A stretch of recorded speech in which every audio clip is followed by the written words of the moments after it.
የመንፈስ ሰይፍ ነው። የመንፈስ ምን ሰይፍ? በጣም እያሳጠርኩ ገብቷችኋል። እንትኑን ፍሬሙን ከሰራ በዚህ መሰረት ገብተን መጸለይ አንበብ ያደርሻል። አሁን እስካሁን ያየነው አምስት ነው። አምስቱ መከላከያዎች ናቸው። አንዱ ማጥቂያ ነው። ሰው እነዚህን ሁሉ ለብሶ ዝም ብሎ መልበሱ በራሱ በቂ ነው? ቀጥታ ይመጣና ልብስን አውልቆ ይጥልልሃል። ለብሶ መቆም መከላከል። እነዚህ አምስቱ ያየናቸው የራስ ቁር፣ የጽድቅ ጥሩር፣ የሰላም ጫማ አይደለም፣ የእውነት መታጠቂያ፣ የእምነት ጋሻ፣ እነዚህ አምስቱ መከላከያዎች ናቸው። አንድ አለ ምን ማጥቂያ። እሱ ምንድን ነው? እዚህ ጉባኤው ያውጅ፣ ጉባኤው ያውጅ። እዚህ እግዚአብሔር ቃል ምንድን ነው? ማጥቂያ ነው። መንፈሳዊ ዓለም ላይ ማጥቂያ ነው። ባለ ጦር ያለ ጦረኛ ጦር ነው። ክብር ኢየሱስ ይሁን። አማኝ ጦረኛ ነው። መንፈሳዊ ዓለም ላይ ልፍስፍስ የሆነ በሰይጣን የሚሸነፍ አማኝ አያስፈልግም ወዳጆች። በሰይጣን መንግስት ላይ ቦልድ መሆን። ክብር ኢየሱስ ይሁን። አሁን እኮ ችግሩ ምንድን ነው መሰላችሁ? ብዙ ሰው እነዚህ እንኳን ነገሮች ቢለብስ ሰይፍ የለውም። ጠላት መጥቶ ሲሟገተው ቆይ እስኪ አሁን አንድ ሰው እያጠቃው እያለ በቁምና ጠብቀኝ፣ እኔ ቤት ሄጄ ገጀራዬ ልጄ እስከምጠብቀኝ ማለት ይሆናል? አይሆንም። እና ሄደን ጥቅስ ፈልገን ይመጣል። በፍጹም አይሆንም። ሁልጊዜ እግዚአብሔርን ቃል ማንበብና ማጥናት፣ ነፃ መውጣት ሰይጣንን ማጥቂያ መንገድ። አንዱ ብራጆች አንዱ እግዚአብሔር ቃል አጥኑ፣ እግዚአብሔር ቃል አንቡ። ክብር ለኢየሱስ ይሁን። በማይሆን ነገሮች ጊዜያችሁን ውድ ጊዜያችሁን አታባክኑ። ባላችሁ ጊዜ እግዚአብሔርን ቃል አንብቡ፣ አጥኑ፣ ማታም ጸልዩ። ብዙዎቻችን ለጸሎት እንደምንበረታታ ለጸሎት እንደምንነሳሳ ለእግዚአብሔር ቃል አንበረታታም። ብዙዎቻችን ስንጸልይ እናገራለን። ልክ ነው፣ ጥሩ ነው መጸለይ፣ እሱን እየተቃወምኩ አይደለም፣ ግን ማንበብም ያስፈልጋል። አንድ ወንጌላዊ ጸጋብ የተባለ እግዚአብሔር ሰው ምን ይላል? ታዲሶ ቢል መጽሐፍ አለ እና ዛሬ ብዙ ሰው አይኑን ጨፍኖ ይጸልያል፣ አይኑን ገልጦ ግን እውነት አይደለም። ሁሌ አይኑን መጨፈን አዋጭ አይደለም። አንዳንዴም አይን እየገለጡ ማንበብ ያስፈልጋል። ለዛ ነው በጠላት የምትሸነፈው። እየጸለየ ግን በሰይጣን የሚጠቃ ሰው፣ እየጾመ በሰይጣን የሚጠቃ ሰው አልገጠማችሁም? እኔ በጣም ቤቱ ስትገቡ አንዳንድ ቦታ ስትገቡ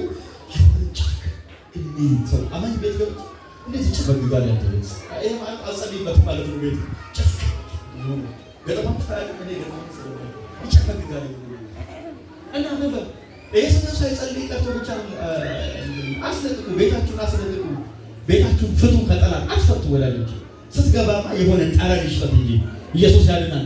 የሚመጣ ሰው አንተ ቤት የሆነ መንፈሳዊ ነገር ያሸት እንጂ ኢየሱስ ያድናል። ይሄማ በእርግጥ የአማኝ ቤት መሆን አለበት ይባል እንጂ የማያምን ሰው ወደ አንተ ቤት ሲገባ ይደንግጥ እንጂ የሚያምን ሰው ይረፍ እንጂ። ምክንያቱም እኛ በሚድኑትና በሚጠፉት መካከል ለነዛ የሞት ሽታ ለነዚህ ደግሞ የሕይወት ሽታ ነው ይላል። ኢየሱስ ያድናል። ጠረንን ቀይር ወዳጄ። ለአማኝ መልካም ጠረን፣ ለማያምን ደግሞ መጥፎ ጠረን መሽፈት አለብን። ይኸው ከረፋኝ ካለ አንድ ያላመነ ሰው ትክክል መናደድ የለብንም። ለእሱ እንደዛ ነው እና ታዲያ ላናቅለሸልሸው ነው እንዴ? በጌታ ሆነን ያልዳንን ሰው ላናቅለሸልሸው ነው እንዴ? ላንረብሸው ነው እንዴ? ኢየሱስ ያድናል። እና ያንዴ ዳነ ሰው አንተ ያሆነ ካለ ያልዳነ ሰው ጥሩ ሽታ ከተቃጠለ የሆነ ነገር አለ። አንተ እሱ ላይ አንተ ነው የተስማማው ነገር አለ። ኢየሱስ ያድናል።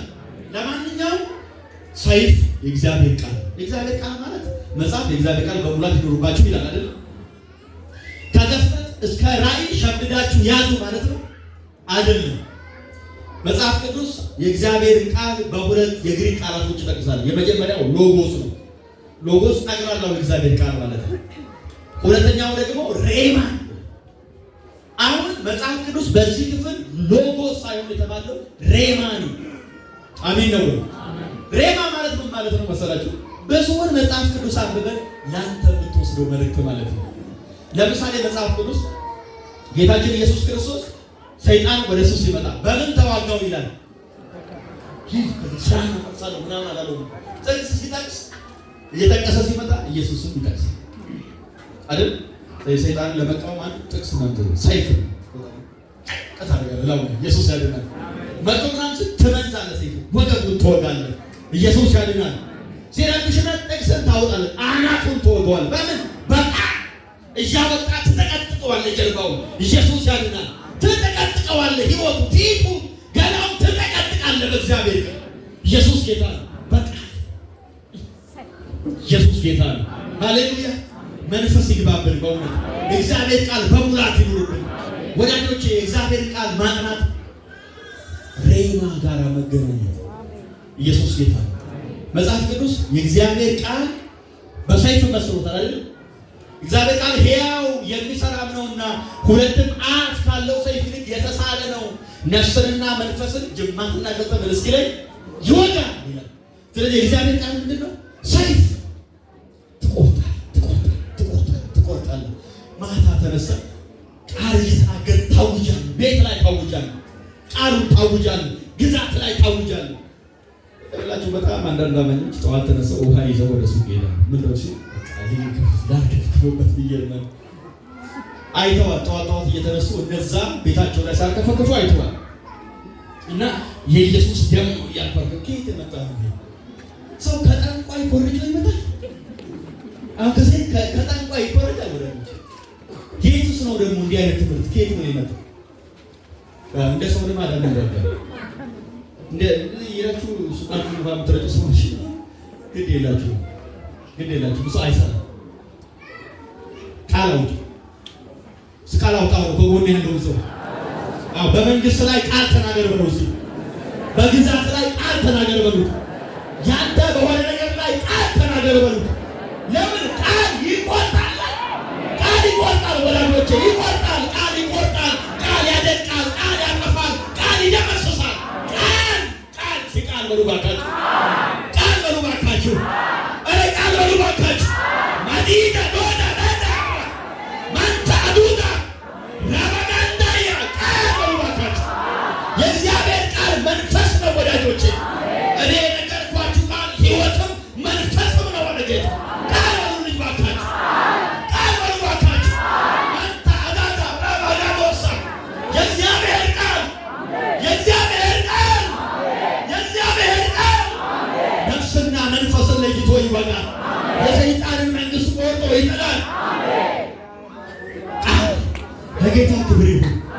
ለጌታ ክብር ይሁን። ለጌታ ክብር ይሁን። ቃል ማጥቂያ ነው። ቃል መዋጊያ ነው። አጥቁ።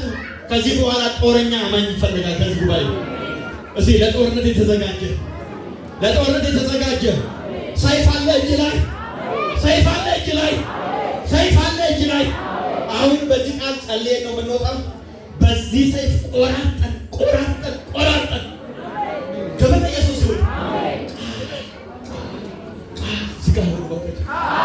ቃል የለህም ማለት ተሸንፈሃል ማለት ነው። ቃል የለህም ማለት ገባሌ አድርገህ ጥሩር ለብሰህ የራስ ጦር ደፍተህ ዝም ብለህ እጅን አጣጥፈህ መቆም ማለት ነው። ሲመጣ ሰይፍን ይዘው አረ ኢየሱስ ከሰይጣን ጋር ተከራክሮ ያሸነፈው በምንድን ነው?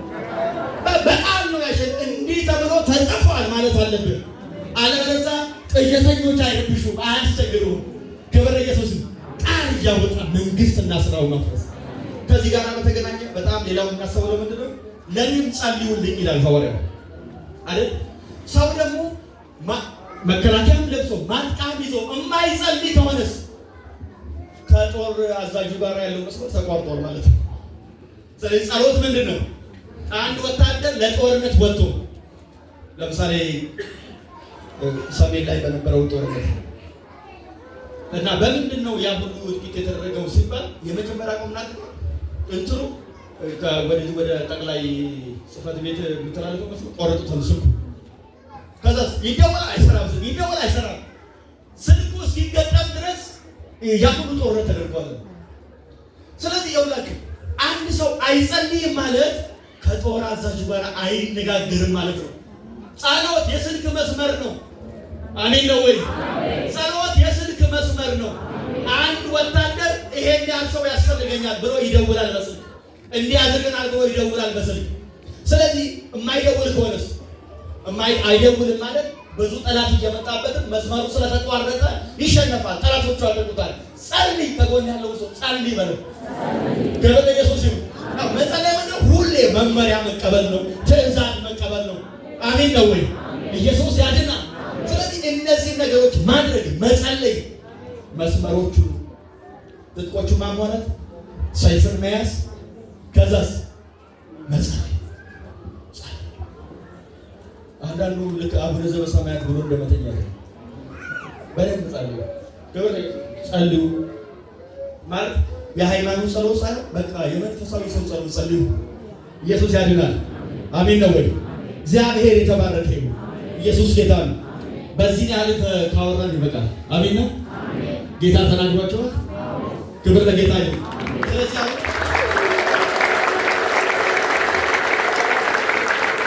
እሺ፣ ክብሩ ለጌታ ይሁን።